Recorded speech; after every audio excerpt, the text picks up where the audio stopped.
the list of countries with confirmed cases of the Omicron variant grows, and as South Africa reports that COVID cases have almost doubled since Tuesday, governments across the world are pursuing different approaches to mitigate the spread. Joining us with insight into the U.S. approach is Dr. Bechara Choucair, former White House vaccinations coordinator, and Yahoo Finance's Anjali Khemlani. Thank you both for joining us. So, sir, getting shots in people's arms has been a top priority for this administration. You've helped coordinate that. It continues to be the messaging that's coming out of the White House in the face of this new variant, even though we don't know how effective the vaccines that we currently have will be. It's not advocating lockdowns, but how effective has the rollout of these vaccines been? Because there are still many people in this country that do not have their first or second shot. I think the booster rate is somewhere around 20%. Should we be doing more now? Well, Corina, I think we have to be very proud of the progress we've made as a country to getting so many people vaccinated, and yet we still have a lot more work to do. You know, we've administered more than 450 million doses of the vaccine. We have nearly 200 million people fully vaccinated, and we've expanded eligibility to adolescents, to kids, boosters for all adults. So it's really important that we continue to double down on the strategies we know work to get more and more people protected. That's going to be really important as we get into this holiday season and as we're dealing with the Omicron variant. Dr. Choucair, Anjali here. I want to touch on that, on the boosting strategy and the idea that the White House and really the U.S. government did open boosting for all adults, that is, as of right now.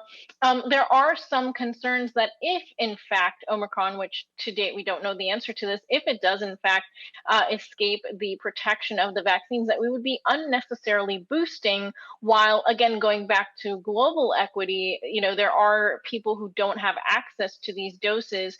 Is there a trade-off that we're missing the opportunity to close off here? Well, here's what I can tell you, Anjali.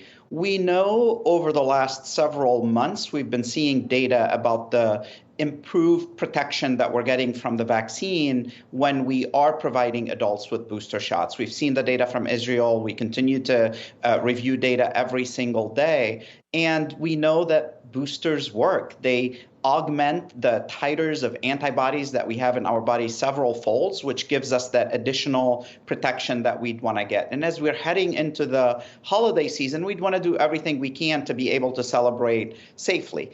I also would want to remind everybody that the predominant variant that we're seeing in the United States right now is still Delta variant. More than 99% of the cases are the Delta variant, and we know that the boosters gives us that additional level of protection.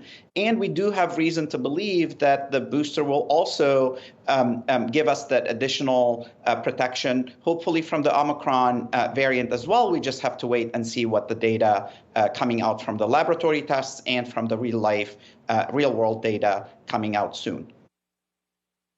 Doctor, I want to stick with boosters for a moment and get your opinion on mixing and matching. I actually spoke to my doctor recently who said that even though I had received 2 doses of Pfizer, she's actually recommending I get the Moderna as a booster. What are your thoughts on that? And is there a downside to mixing?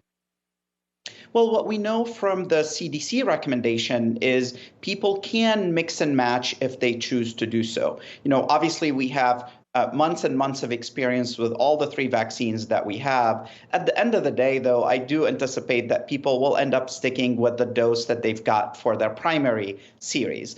You know, they've got the dose there, the primary series. They probably have had very mild or no side effect at all, and they'll be more comfortable staying with their same vaccine. I mean, that's what I've done. I've taken my first series was the primary series was Pfizer, and I got a Pfizer booster shot. And I know a lot more people are sticking with the dose that they've gotten in their primary series. But if you choose to get another vaccine, that's totally fine too. I know there are a lot of folks who've taken J&J, for example, who've taken Moderna as a booster or Pfizer as a booster. I know there are some people who are mixing and matching. Doctor, I want to get your take on just the number of vaccinations here in the US. I know we've been watching sort of a slow increase over time when it comes to broad first courses, and then the upswing that we saw for boosters. But there have been some experts, I believe Dr. Paul Offit being among them, that said something along the lines of whoever has gotten a first dose by now, whoever has gotten vaccinated by now, that's pretty much it. So what should the U.S. be doing when it comes to looking for the future of vaccinations right now? You know, is there any more that can be done to get to a higher percentage? Well, Anjali, there are three things I would add here. One is we know we're seeing more and more people every single day rolling up their sleeves and getting their very first shot still. I think most recently when I looked at data, it was about 300,000 people 12 plus who are rolling up their sleeve and getting their first shot every single day. The second thing I would add is just like what we've seen with Delta, possibly the rise of an Omicron variant in the United States could lead to more people rolling up their sleeves and getting vaccinated. And the third thing I would say is we know that vaccine requirements work. We've had thousands and thousands of businesses, healthcare organizations, universities adopt vaccine requirements, and we're seeing that their percentage of their employees getting vaccinated is going up to 95%, 99%. And we're going to see more and more entities adopting vaccine requirements. And I have no doubt that a lot of the new vaccinees are getting their vaccinations because of these vaccine requirements.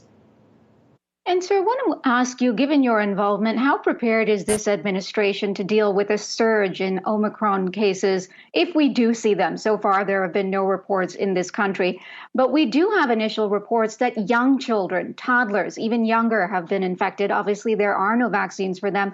Are we equipped, particularly children's hospital, pediatric units, to deal with a surge if there is one?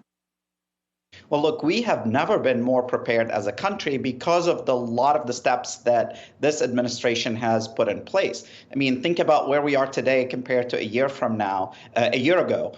You know, more than about 70% of people in this country have gotten one shot. More than 82% of adults have gotten one shot. More than 99% of seniors have gotten at least one shot. You have now different options for treatment, from antivirals, monoclonals. We've expanded eligibility for vaccinations for adolescents, for kids 5 to 11. We have a boosters program for all adults in this country. We have systems in place on testing that we've invested resources to expand testing significantly in this country. We have systems in place that the CDC's put on travels and others. So I feel like we're so much better prepared than we've ever been before when it comes to variants. Absolutely. I'm so glad you brought up the treatments part of it, because that's what I wanted to ask next was, should we anticipate maybe a shift in how we are managing the transmission of this virus, maybe with more reliance on treatments once they're approved? Well, I want to make sure that I reemphasize the importance of vaccination. Getting vaccinated is the most important thing you can do to prevent yourself from getting infected from the get-go. Now, if you're infected, now we obviously have monoclonal antibodies.